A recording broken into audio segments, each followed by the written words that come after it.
Hello and God bless y'all. Well, I want to share something that happened to me a few months ago, and this is to encourage you. Do not allow your doctor to ramshack you. And what I mean, if you got issues going on and your doctor's not listening to you, do not tolerate that. Okay, we live in a world where there is sickness, there is illnesses, and you have to go see a doctor. And what I'm talking about is I had experienced a few months ago a doctor that I had for over 10 years, over 10 years straight.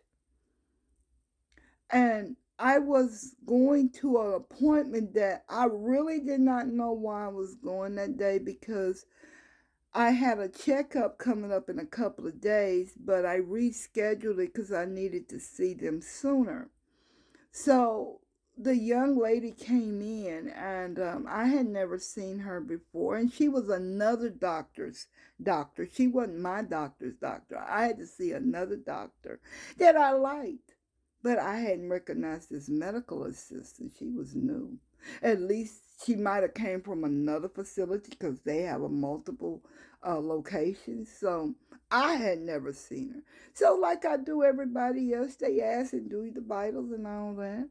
So she said, well, what brings you in here today? And I said, well, I'm not really sure. She said, well, you're not supposed to be here until 3 days from now. You have a wellness checkup. I said, yeah, no. So she gonna tell me, well, your schedule. I said, well, actually, I canceled that, and because I was coming today.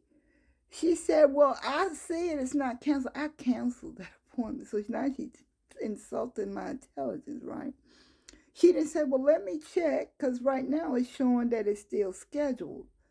No, she said, well, I see it, so it's not canceled, but I canceled the appointment. So that was one. First of all, her tone was bad. Me being trained to listen to tone, look at facial experience, and I'm discerning so I can read you at the same time. I ignored that one because that can't happen. And then she said, well, what are you in here for? I said, really, I don't know. I needed to speak about my medication, a refill, because sometimes you have to go to the doctor before they will prescribe you a refill, depending on what you're taking. So I just kind of looked over it, but then she gonna say, well, you don't even know why you're here? I don't know why you're here. This is a young girl in her 20s. And I said, well, I said, maybe well, I ain't gonna say the doctor's name, but I'll say, I'll just wait for her. Because by this time, her attitude is bad. Instead of me arguing with her, I just, I said, well, you know what? I'll just wait for the doctor and then I can talk to her because I was very familiar with this doctor. She left out the room because I told her I did not want to no longer talk to her. So she began to feel some type of way. All the insecurity was there. Hide behind your voice and your attitude to a patient. See, I would have been the head, I'd have got rid of her. Wouldn't have tolerated you talking to a patient that way and in that tone. But we live in a world, in a system where people are just doing stuff for money and not for compassion. And I'm saying this to say, when you experience something like that, you need to report that. Okay? We're not supposed to talk like that to our patients. You deserve respect, bedside manners. You don't let no staff or doctor belittle you like that. Talk to you like you're got the problem. Because they're out there. I've worked with them. I know they exist. And a lot of time people don't speak up. So I had another appointment come up and I brought that up to my doctor. My doctor immediately caught an attitude with me. I said, if it had not been for me having you, I said, I think I would have just left and found me another doctor. He told me to do what I had to do. Now, I've had this doctor for 10 years. He's a great doctor. But they can get comfortable with you after a certain amount of time. Because he was like, well, how's the wife? How's the kid? Boy, I bet them boys is big now. Because one getting ready to go to college, might be in college.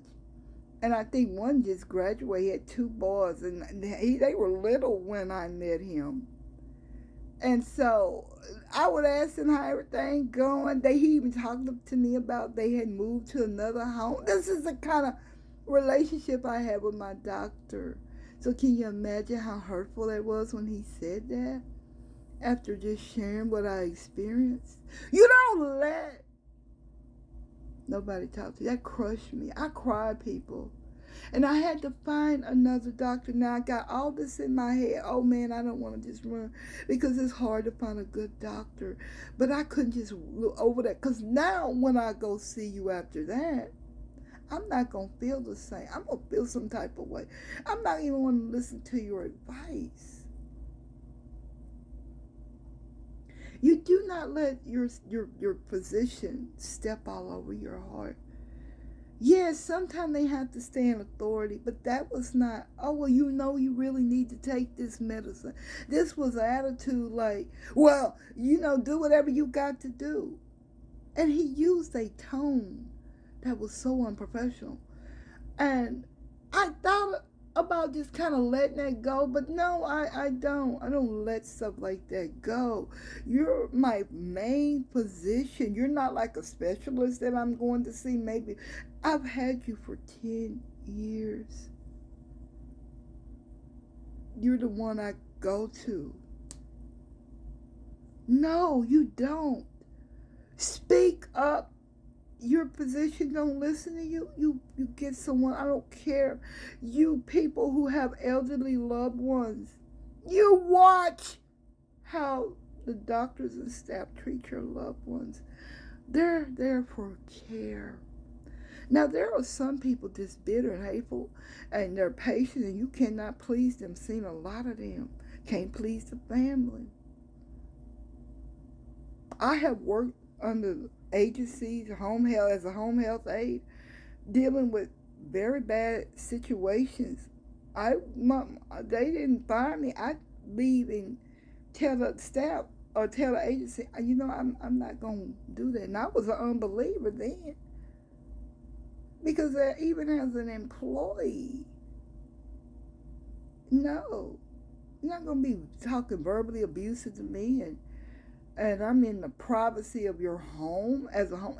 You can lie and say anything, and who they gonna believe? Them. So no, you do not allow staff to mistreat you with your elderly loved one, or you got somebody under care on a regular basis. No, you don't. I had to change doctors because of that situation. That was not easy. It took me a couple of months to find a doctor, and she happens to be right down the street from me. That was a very hard decision to make, but I knew I had to make that because I had seen many patients working in the field who did not check their doctor, let their loved ones know, well, I have more questions, but the doctor's not listening. My roommate mom needs a handicap sticker, but she has a doctor that feels that she needs to exercise. She's 78 years old. She's not overweight. She has knee problems and back problems. She works in her garden. So through the years of her doing that, she has developed problems, and she's 78. Her doctor won't give her one. Your loved ones or you, whoever, need a person who knows how to handle things for you, speak for you, speak up. Do not allow your loved ones to feel like they don't have a voice. God bless you.